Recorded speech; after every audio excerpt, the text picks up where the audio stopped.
అందరికీ మరణత. Praise the lord. ఈరోజు దేవుడు మనకు అనుగ్రహిస్తున్న శ్రేష్టమైన వాగ్దానము, అనుదినము నూతనముగా ఆయనకు వాత్సల్యత పుట్టుచున్నది. నీవు ఎంతైనా నమ్మదగిన వాడవు. విలాప వాక్యములు 3వ అధ్యాయము 23వ వచనం. They are new every morning, great is your faithfulness. Lamentations chapter 3 verse 23. ఈ రోజుకు గాను కృపగలిగిన దేవుడు మనకు అనుగ్రహించిన వాక్య భాగంను బట్టి ధ్యానించుకుందాము.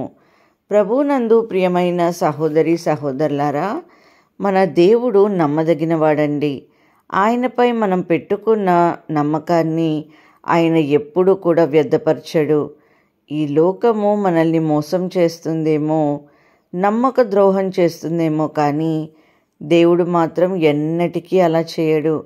దేవునిపై ఆధారపడ్డవారు, ఆయనే దిక్కు అని ఆయన్ని ఆశ్రయించిన వారు మోసపోయినట్లుగానే సిగ్గుపడినట్లుగానే చరిత్రలోనే లేదు.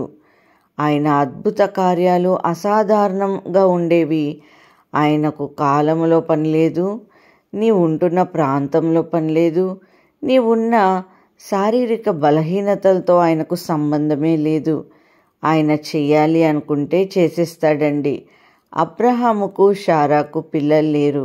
దేవుడు వాగ్దానం చేశాడు, మీకు పిల్లలు కలుగుతారు, వాగ్దాన పుత్రుడు వస్తాడు అని. కానీ అప్పటికే వారి ఏజ్ అయిపోయింది. ఆ ఏజ్లో ఎవరు పిల్లల్ని కనలేదు. ఈ మాటలు నమ్మి విశ్వాసముతో వారిద్దరూ ఈ విషయమే బహుశా అబ్రహాము బంధువులకు, సారా బంధువులకు తెలుసుంటే చెప్పుంటే ఏమి చేసేవారు? మీకు ఈ ఏజ్లో పిల్లలు పుట్టడం ఏమిటి, నీ శరీరం ఏంటి, నీ ఉన్న స్థితి ఏంటి, ఇలా అని ఇంకొకరికి చెప్పకు. నీవు అవమానపడాల్సి వస్తుంది. నీ మాటలు విని అందరు నవ్వుతారు. నిన్నెవ్వరూ కానీ పిచ్చిదానిగా చూస్తారు. ఇలాంటి మాటలు నమ్ముకుంటే మోసపోయినట్లే అని ఉండేవారు అనుకున్నట్లే.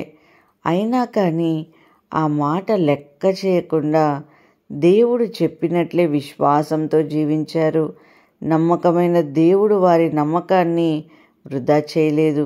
వారు అనుకున్నట్లే, దేవుడు చెప్పినట్లే 100 years అప్పుడు బిడ్డను అనుగ్రహించారండి.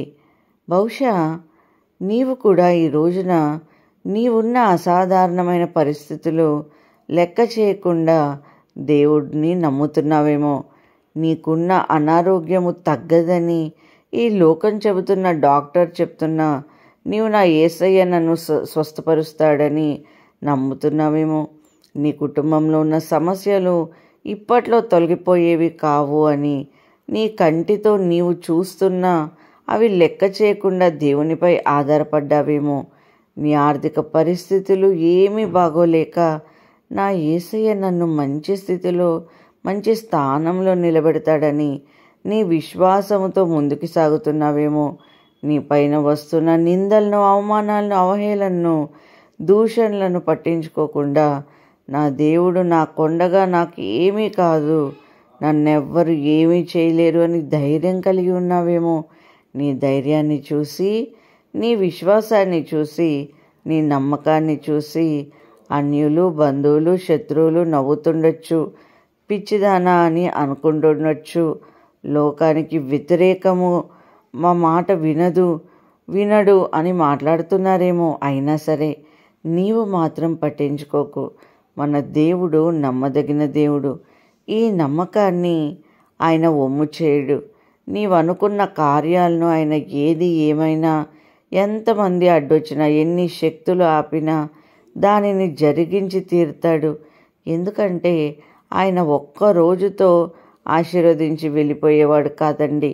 ఇప్పుడు దీవించి రేపు శపించే దేవుడు కాదండి. ఇప్పుడు ప్రేమించి రేపు ద్వేషించే దేవుడు ఎంత మాత్రమూ కాదండి. ఆయన సజీవుడైన దేవుడు. వాక్యము సెలవిస్తున్నట్లుగా అనుదినము ఆయనకు మన పైన నూతనముగా వాత్సల్యత పుట్టుచున్నది. అనుదినము ఆయన కృప మన పైన కుమ్మరిస్తూనే ఉంటాడు. నేను రక్షించాను కదా, నేను దీవించాను కదా, నీవు అడిగిన ప్రతీది కూడా ఇచ్చాను కదా, ఈరోజు కూడా ఇవ్వాలా, ఈరోజు కూడా నేను దీవించాలా, ఈరోజు కూడా నీ పైన కృప కుమరించాలని విసుక్కునే దేవుడు కాదు. మనుషులైతే ఒకసారి కరుణ చూపుతారు, 2 సార్లు కరుణ చూపుతారు.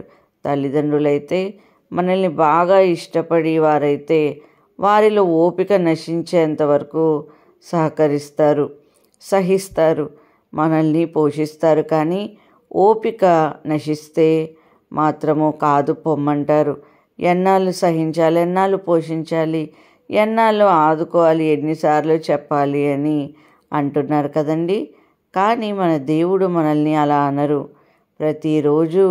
ప్రతిరోజు ఆయన మనల్ని కొత్తగానే చూస్తాడు, నిన్ను పోషిస్తాడు, సహిస్తాడు, నీవు కోరినది ఇస్తాడు, నిన్ను కాపాడుతూ ఉంటాడు. కాబట్టి ప్రేమైన సహోదరి సహోదరులారా, ఆయన ప్రేమ కరిగిపోనిది.